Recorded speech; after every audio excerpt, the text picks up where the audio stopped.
ফিলিস্তিনের অবরুদ্ধ গাজা ভূখণ্ডে ইসরায়েলি হামলায় কমপক্ষে আরও ২৩ ফিলিস্তিনি নিহত হয়েছেন। আহত হয়েছেন আরও অর্ধশতাধিক। এর ফলে অবরুদ্ধ এই উপত্যকাটিতে নিহতের মোট সংখ্যা ৫১,০০০-এ পৌঁছে গেছে। বুধবার এই তথ্য জানিয়েছে কাতার ভিত্তিক সংবাদ মাধ্যম আল জাজিরা।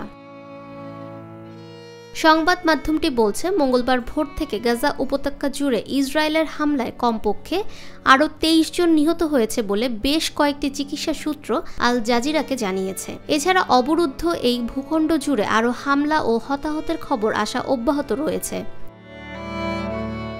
মঙ্গলবারের হামলা প্রসঙ্গে হামাসের সামরিক শাখা জানিয়েছে, মার্কিন ইসরায়েলের সৈনিক এডান আলেকজান্ডারকে যেখানে বন্দী রাখা হয়েছিল তাদের সঙ্গে যোগাযোগ বিচ্ছিন্ন হয়ে গেছে। মূলত ওই বন্দীকে যেখানে রাখা হয়েছিল সেখানে ইসরায়েল সরাসরি বোমা বর্ষণ শুরু করার পর যোগাযোগ বিচ্ছিন্ন হয়ে যায়।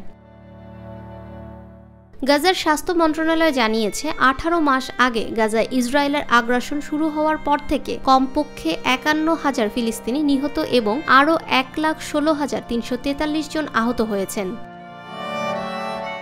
এদিকে গাজার সরকারি মিডিয়া অফিস গাজায় ফিলিস্তিনিদের মৃতের সংখ্যা ৬১,৭০০ জনেরও বেশি বলে জানিয়েছে। তারা জানিয়েছে, ধ্বংসস্তূপের নিচে নিখোঁজ হাজার হাজার লোককে মৃত বলে ধরে নেওয়া হচ্ছে। জাতিসংঘের মতে গাজার প্রায় ৮৫% ফিলিস্তিনি বাস্তুচ্যুত হয়েছে ইসরায়েলের বর্বর আক্রমণের কারণে। এছাড়া অবরুদ্ধ এই ভূখণ্ডে ৬০% অবকাঠামো ক্ষতিগ্রস্ত বা ধ্বংস হয়ে গেছে। নতুন করে গত ১৮ মার্চ গাজায় ইসরায়েলের হামলা শুরু হওয়ার পর থেকে ১৬০০ জনেরও বেশি ফিলিস্তিনি নিহত হয়েছেন। ফাহমিদা বিনতে আনোয়ার, নিরপেক্ষ নিউজ ডেস্ক।